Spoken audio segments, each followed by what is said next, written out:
por la oportunidad de poder en este día en pro de este círculo de estudios de litigación penal ex vita. En esta oportunidad voy a exponer el tema de la imputación objetiva, lo cual es un tema muy importante, toda vez de que abarca el segundo elemento de la teoría de la tipicidad, en este caso teoría de la imputación o teoría del delito, el cual es la tipicidad. Esta tipicidad se subdivide en dos partes, el cual es la imputación objetiva o tipicidad objetiva y la subjetiva. Para ello, vamos a seguir un orden establecido, lo cual es elaborado en este PPT. Bueno, el primer punto que abarcaremos en esta oportunidad va a ser respecto a las teorías antecedentes a la imputación objetiva. El segundo punto va a ser la imputación objetiva en sí. El tercer punto va a ser imputación objetiva a la conducta, igualmente al resultado, como cuarto punto, análisis, y por último las conclusiones a las que arribaremos. Bien,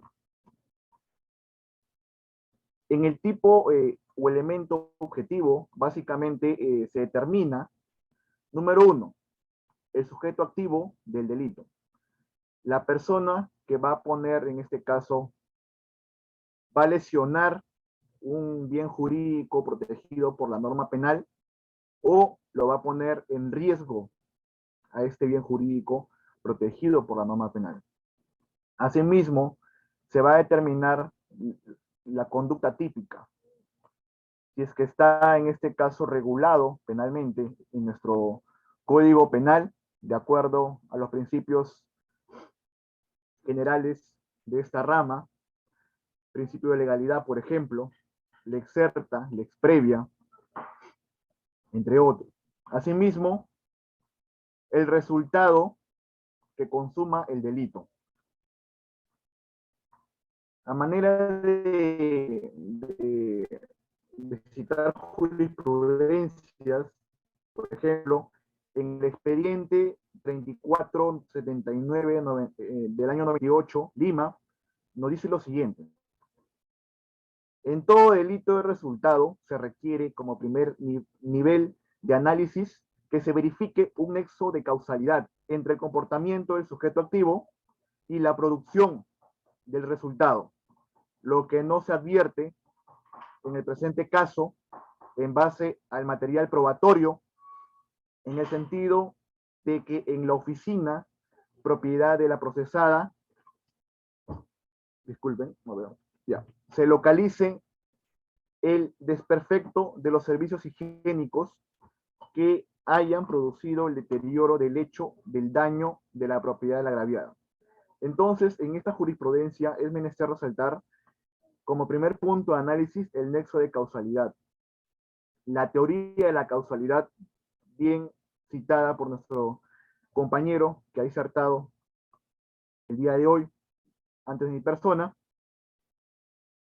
y es un punto de análisis que se abarca en este segundo elemento de la teoría del delito, la tipicidad objetiva. Asimismo, que haya producido una lesión al bien jurídico protegido penalmente. Bien, respecto a las teorías antecedentes de la imputación objetiva, como he manifestado anteriormente, se sigue la corriente causalista. Es decir, va a haber una causa y un efecto.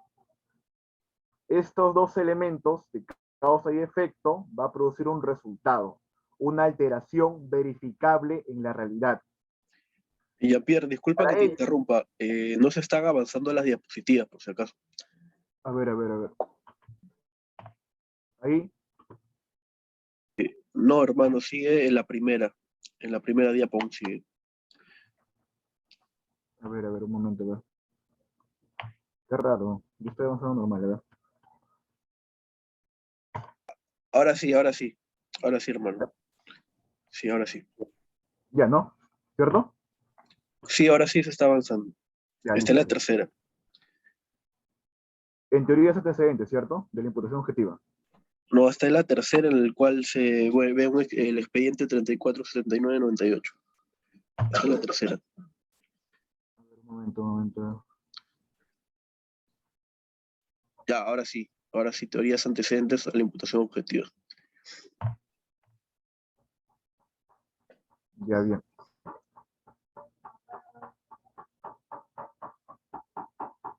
Bien, para la imputación objetiva se siguen ciertas teorías, los cuales han servido de antecedentes para poder, en este caso, arribar a la teoría actual de la imputación objetiva. Para ello tenemos la teoría de la equivalencia de las condiciones. Esta teoría de la equivalencia de las condiciones nos decía que toda causa, todo hecho antecedente que va a ser en este caso analizado, si es que este es una causa que produce en este caso el efecto ilícito, va a ser considerado como una condición o como un hecho, lo cual va a ser factible de una imputación objetiva. ¿Esto qué quiere decir? A manera de ejemplo, de que, por ejemplo, Pedro comete el delito de lesiones graves en agravio de Piero a Peña. Pedro, en este caso, es imputado por el Ministerio Público por la consumación del delito de lesiones graves. Pero para esta teoría, la imputación objetiva no queda ahí, sino que va a regresar a los hechos que dieron en este caso origen a la consumación de este delito. Es decir, Fiscalía, bajo esta perspectiva, puede acusar por el mismo delito a la madre de Pedro, porque la madre de Pedro, si es que no hubiera salido embarazada y no hubiera dado a luz a Pedro, Pedro jamás habría lesionado a Piero Peña. Entonces, acá surgía un grave problema en esta teoría de la equivalencia de las condiciones, porque no definía cuáles van a ser las condiciones que va a dar origen, en este caso, a la producción del ilícito penal. Si se sigue en esa línea de análisis, también la abuela de Pedro sería en este caso acusada por la Fiscalía por el mismo delito, ya que si la abuela de Pedro no hubiera dado no hubiera dado a luz a la madre de Pedro, y la madre de Pedro no hubiera dado a luz a Pedro, jamás se hubiera consumado el delito de lesiones graves en agravio de Piero Peña. Entonces, el problema en esta teoría era de que había un regreso infinito de condiciones, los cuales en este caso no tenían relevancia jurídico-penal, porque eran personas no intervinientes en el hecho ilícito consumado, a manera de este ejemplo, por Pedro. Entonces, como una solución al respecto, han surgido las teorías, individualizadoras de la conducta, lo cual básicamente son dos: la teoría de la causalidad adecuada y la teoría de la relevancia típica. Estas teorías, los cuales individualizaban a la conducta, realmente en este caso relevante jurídicamente para el ámbito penal. Buscaban la identificación o selección de conductas, los cuales eran típicamente relevantes en la vía penal. Bien, respecto a la imputación objetiva, va más allá de verificar las realidades de la causa-efecto, lo cual trata básicamente de imputar objetivamente a una persona la realización de una conducta, y que exista de dicho resultado típico que éste pueda serle atribuido a esta conducta. Como podemos ver, la imputación objetiva se analiza tanto a la conducta como al resultado. Por ejemplo, en el expediente 4034 del año 98 Lima, nos dice lo siguiente: el derecho penal requiere, para que una conducta humana sea reprochable, que el ataque al bien jurídico sea objetivamente imputable al autor del comportamiento típico. Es decir, no basta con haber causado dolosa o imprudentemente una muerte o una lesión corporal para que el sujeto activo haya realizado el tipo, sino que va a ser necesario que dicho resultado pueda serle atribuido objetivamente a él. Entonces, se va a analizar en la imputación objetiva tanto a la conducta como al resultado. Bien, imputación objetiva a la conducta. Hablaremos respecto al riesgo permitido. Recordemos que en doctrina nos dice de que hay ciertos riesgos socialmente permitidos por el impacto económico beneficioso que genera estos riesgos permitidos. Por ejemplo, si una persona conduce un auto dentro de los límites establecidos por la ley o por las normas y no infringe esta limitación de velocidad, a manera de ejemplo, en la Panamericana Sur, y atropella a una persona, lo cual, en este caso, la persona investigada, acusada por este delito, ya sea de lesiones o de homicidio, no va a ser, en este caso, objetivamente imputable, toda vez si es que en el supuesto caso esté dentro de ese riesgo permitido, dentro de la velocidad permitida por las normas de tránsito.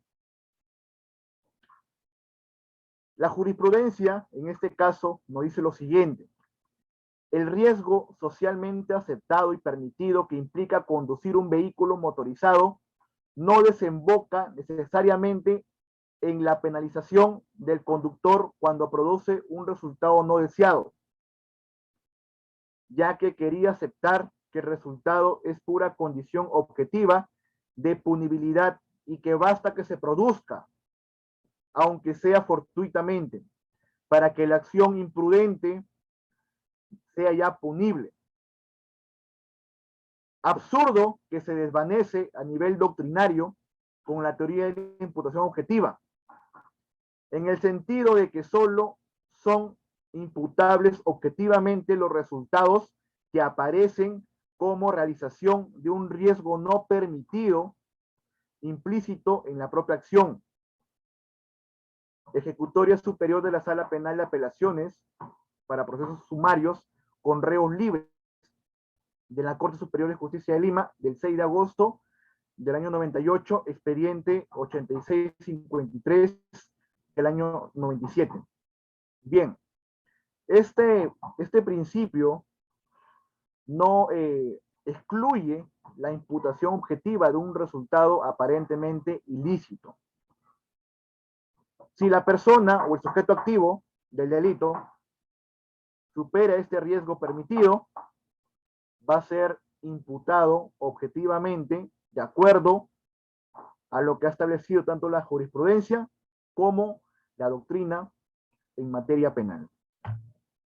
Bien, hablaremos también respecto a los riesgos insignificantes. Hermano, nuevamente no está avanzando, por si acaso, aún está en la cuarta. Qué raro, a ver, un momento. De ¿Sigue en la repente, cuarta? ahora está en la 7. Ahora está en la 7. Ahí, ¿me confirmas? Ahora está en la 7 ahorita. Ya, perfecto. Riesgos insignificantes. Para el derecho penal, para la imputación objetiva, Necesariamente la lesión o puesta en peligro de un bien jurídico va a ser necesario que el riesgo sea jurídicamente, en este caso, significante para el ámbito del derecho penal. Para que este ámbito del derecho penal pueda intervenir. Si el riesgo es insignificante, la conducta aparentemente que ha dado un resultado con apariencia ilícita no va a ser factible de una imputación objetiva. A manera de ejemplo, la jurisprudencia nos dice lo siguiente. La actitud de la procesada de haber dado un nombre distinto al real, quien tiene derecho a mentir en la creencia de resguardarse de la acción punitiva del Estado, no ha causado perjuicio a nadie, por lo que debe ser absuelta en este extremo. Entonces, necesariamente va a ser requisito que este riesgo de un peligro o de una lesión sea significante para el ámbito del derecho penal. Porque si no lo es, la imputación objetiva no se va a dar aquí en el resultado ocasionado o consumado. Bien, con respecto al tercer punto de la imputación objetiva de la conducta, va a ser la disminución de riesgos.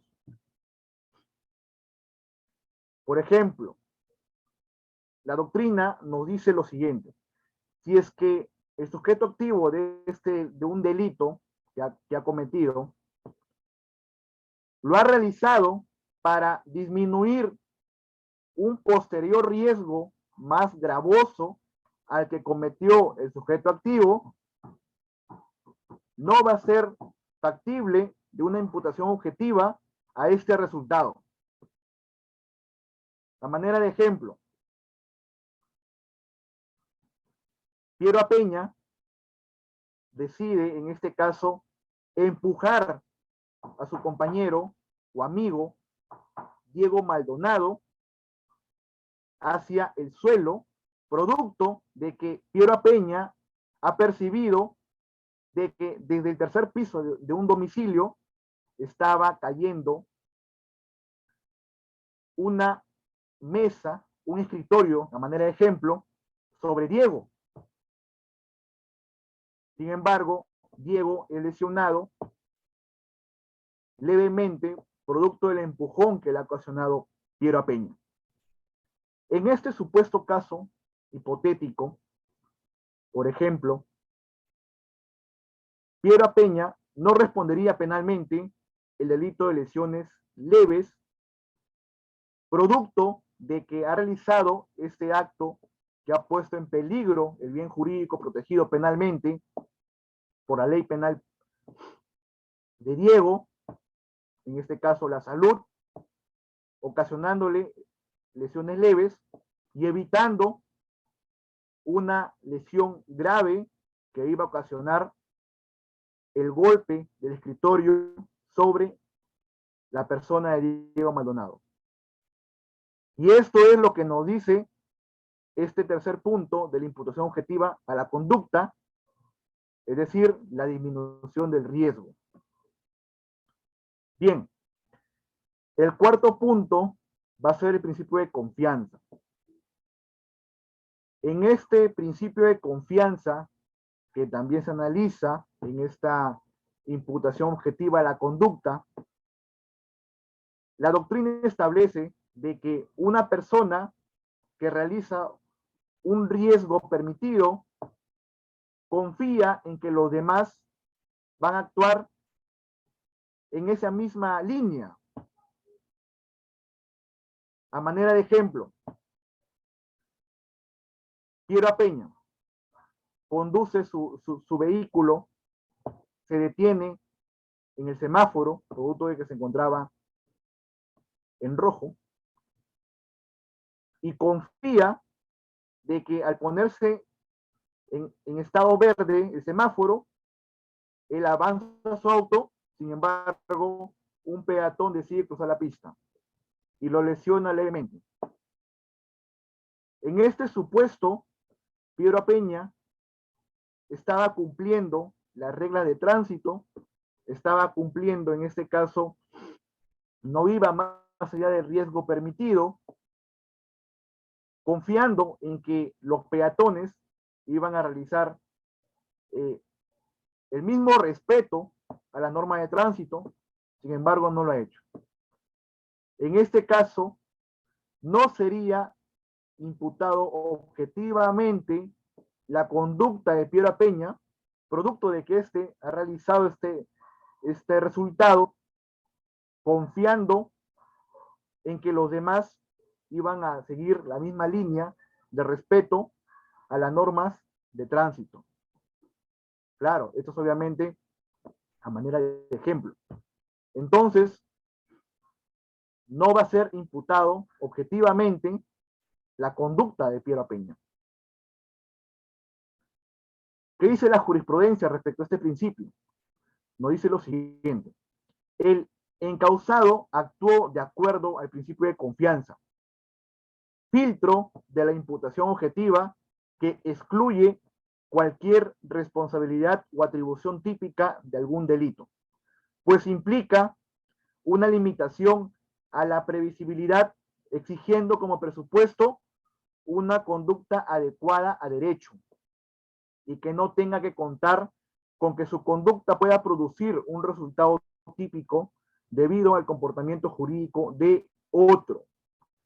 El encausado se ha limitado a desarrollar su conducta conforme a los parámetros de su rol de transportista de carga de chofer. Existía en él la expectativa normativa de que su empleador había tramitado correctamente las tarjetas de propiedad falsas. En consecuencia, no se puede imputar objetivamente el delito de falsedad documental impropia al encausado, más aún si no se ha acreditado que el encausado haya tenido conocimiento, el dolo, de la falsedad de tarjetas de propiedad. Expediente número 142/2006, sentencias de la tercera sala especializada en lo penal para procesos con reos libres de fecha 2 de abril del año 2007.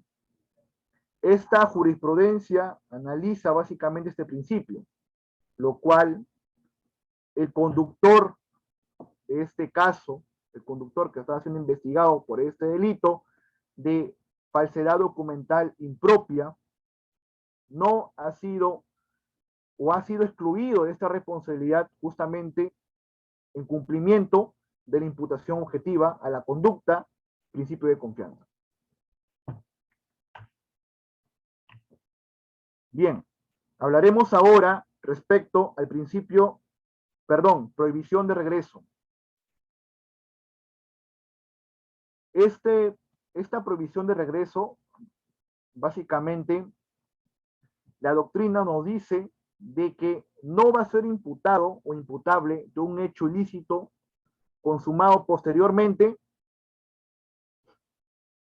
respecto a una persona que ha realizado una actividad cotidiana, una actividad neutral.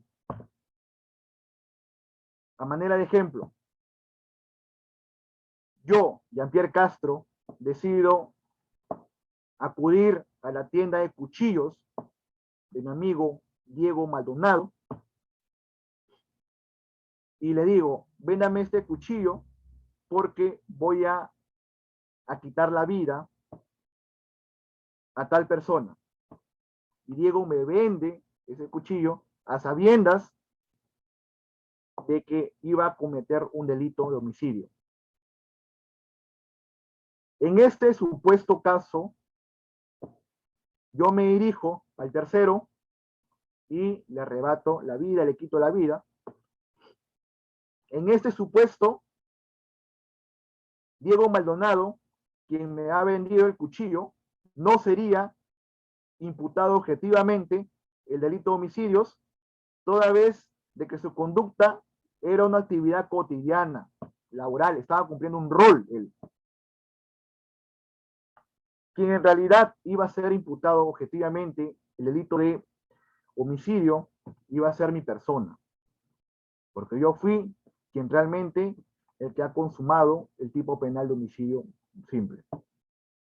Entonces, esta prohibición de regreso es un límite a las imputaciones que realiza la Fiscalía cuando tiene un caso penal de por medio. Es un límite a la teoría de la equivalencia de las condiciones. No se puede imputar por imputar a las personas hoy en día, sino solamente a las que realmente se le puede realizar una imputación objetiva. Entonces, esta prohibición de regreso excluye la responsabilidad penal de las personas que actúan en su rol cotidiano, en una actividad cotidiana, a manera de ejemplo, una actividad laboral. Bien, por último tenemos la imputación a la víctima. Y la doctrina nos dice de que la víctima, en este caso, o la persona, el sujeto activo, no va a responder penalmente por los resultados ilícitos siempre y cuando la víctima se haya puesto en ese riesgo. A manera de ejemplo,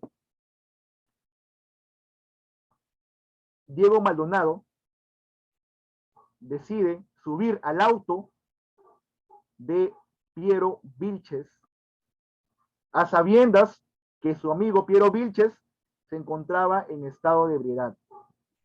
Entonces, en el transcurso del viaje por la Panamericana, Piero Vilches se accidenta junto con Diego Maldonado. Diego decide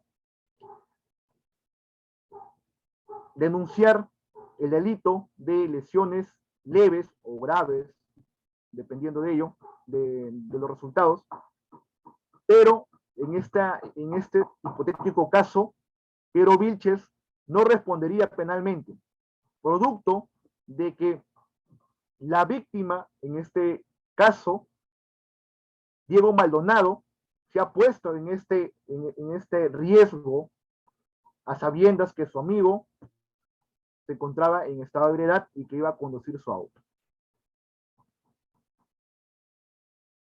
La jurisprudencia nos manifiesta lo siguiente: quien organiza un festival de rock con la autorización de la autoridad competente asume al mismo tiempo las precauciones y seguridad a fin de evitar riesgos que posiblemente pueden derivar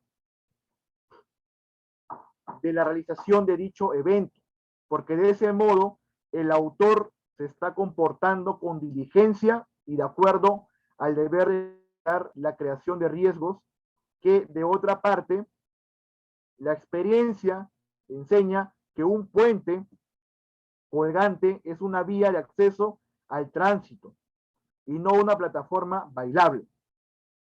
Como imprudentemente le dieron uso los agraviados, creando así sus propios riesgos de lesión.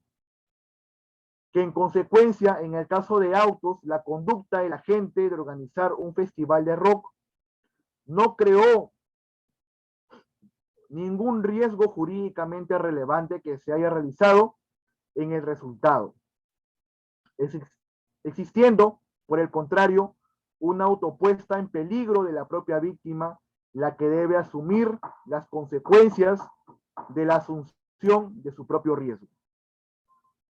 Entonces, cuando la víctima se pone en su propio riesgo, esta situación, este supuesto, excluye de la responsabilidad penal que puede haber causado el sujeto activo de este delito. Bien, ahora hablaremos de la imputación objetiva de resultado. Y empezaremos con la relación de riesgo. Esta esta relación de riesgo nos dice lo siguiente, que será posible negar la imputación objetiva en todos aquellos supuestos en los que, a pesar de que el resultado haya sido causado por la conducta creadora de un riesgo prohibido, el resultado final haya sido producido por otro riesgo ajeno del sujeto activo o al sujeto activo. Por ejemplo, el que intenta matar a otro, sin embargo lo lesiona, y la parte agraviada de este delito, en el hospital, estando en el hospital, fallece a causa de un incendio. En este hipotético caso, no habría una relación de riesgos, toda vez de que el riesgo final producido ha sido un incendio que ha causado la muerte de la parte agraviada y no la conducta que ha arribado el sujeto activo con fines de quitar la vida y no de lesionar. Entonces, la doctrina nos dice que el riesgo debe haber una relación de riesgo, el riesgo debe producir el resultado ilícito. Si no lo produce, no es imputable objetivamente el resultado producido.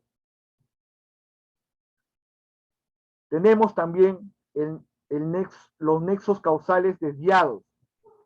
Por ejemplo, a nivel de doctrina se manifiesta que se requiere verificar si la conducta se desarrolló dentro de los márgenes del riesgo que objetivamente existían durante la realización del riesgo en el resultado, y no lo que el agente activo haya imaginado o querido sobre las consecuencias de su conducta. Por ejemplo, Diego Maldonado decide empujar a Peña del balcón o de desde un monte, lo cual estaba cerca de la playa o a un río, y Piero Peña cae, sin embargo, no muere producto de un ahogamiento, que eran los planes de Diego Maldonado, sino muere producto de un golpe en la cabeza. En este hipotético caso, no importa lo que en este caso se haya imaginado el sujeto activo o de lo que haya querido, sino lo relevante penalmente es el resultado final que ha consumado, en este caso, el delito de homicidio. Tercer punto, respecto a la imputación objetiva del resultado, es la interrupción del nexo causal. Por ejemplo, la doctrina nos dice que se trata de aquellos supuestos de interrupción del nexo causal ocasionados por acciones humanas de un tercero. Por ejemplo, cuando la víctima herida mortalmente recibe un nuevo disparo de un tercero y a consecuencia de este disparo realizado por un tercero, fallece. En este hipotético caso ha habido o ha existido, se dio una interrupción del nexo causal, producto de que hubo un disparo de por medio, un disparo que no fue realizado por el sujeto activo, sino por un tercero, lo cual no sería imputable objetivamente el delito de homicidio, toda vez de que el resultado final o el nexo causal que dio origen al resultado final, al resultado ilícito, no fue producto del accionar de la persona investigada. Bien, con respecto a las consecuencias tardías, la doctrina nos dice de que el resultado no siempre será instantáneo. Sin embargo, es relevante determinar hasta qué punto los resultados tardíos pueden ser imputados objetivamente a una persona. Esto se da básicamente en los delitos, aquellos delitos que generan daños permanentes. Por ejemplo, una persona que es lesionada gravemente y que tiene un daño permanente, no puede caminar, fallece de un robo producido años después. Este hecho, el delito consumado años después, el delito de robo, con muerte de la víctima, producto de un disparo, no es imputable objetivamente al resultado que ha ocasionado en un principio una persona, o la persona, en este caso, sentenciada, a manera de ejemplo, ¿no? No sería imputable a esta primera persona que ha cometido y ha generado el daño permanente de los resultados ocasionados en su posterioridad.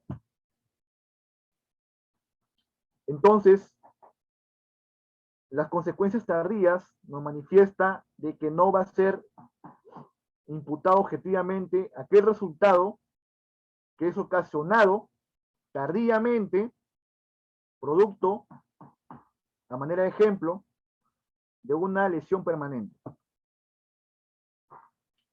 Bien, avancemos con respecto al fin de protección de la norma penal.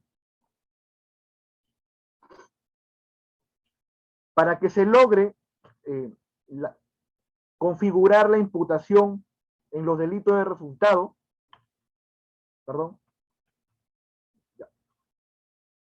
es necesario que éste se encuentre identificado en el tipo penal. Por ejemplo, aquel que mata a otro y al enterarse de este hecho, muere la anciana madre a causa de un paro cardíaco. En este hipotético caso, la muerte de la anciana no sería imputable a la persona que ha ocasionado la muerte del hijo, producto de que él no ha intervenido en ello.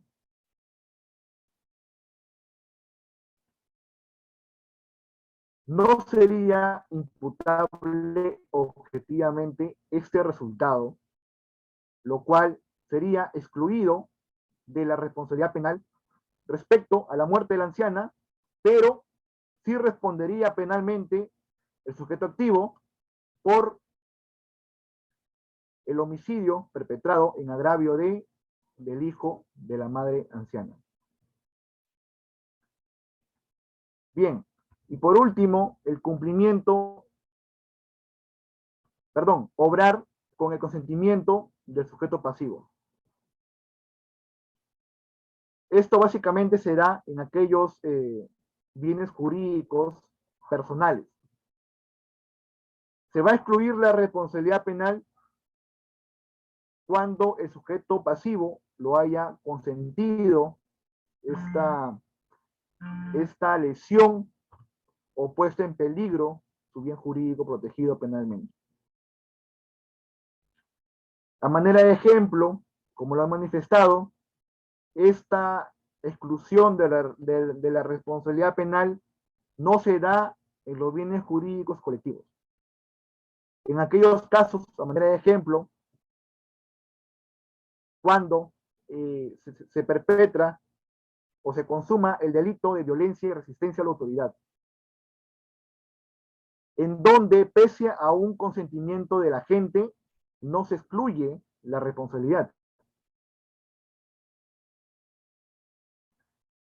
Caso contrario será en los bienes jurídicos personales, tales como los delitos contra el patrimonio o el honor, o contra el honor. Entonces, no va a haber responsabilidad penal cuando el sujeto pasivo lo haya consentido. Y lo haya consentido respecto a bienes jurídicos personales. Pero los colectivos, ahí sí va a ser el sujeto activo responsable penalmente del resultado que genere, ¿no? Y por último, el cumplimiento de deberes de función o de profesión. Este cumplimiento de deberes de función o profesión va a excluir la responsabilidad penal de aquellas personas que ejercen un deber de función o de una profesión. Por ejemplo,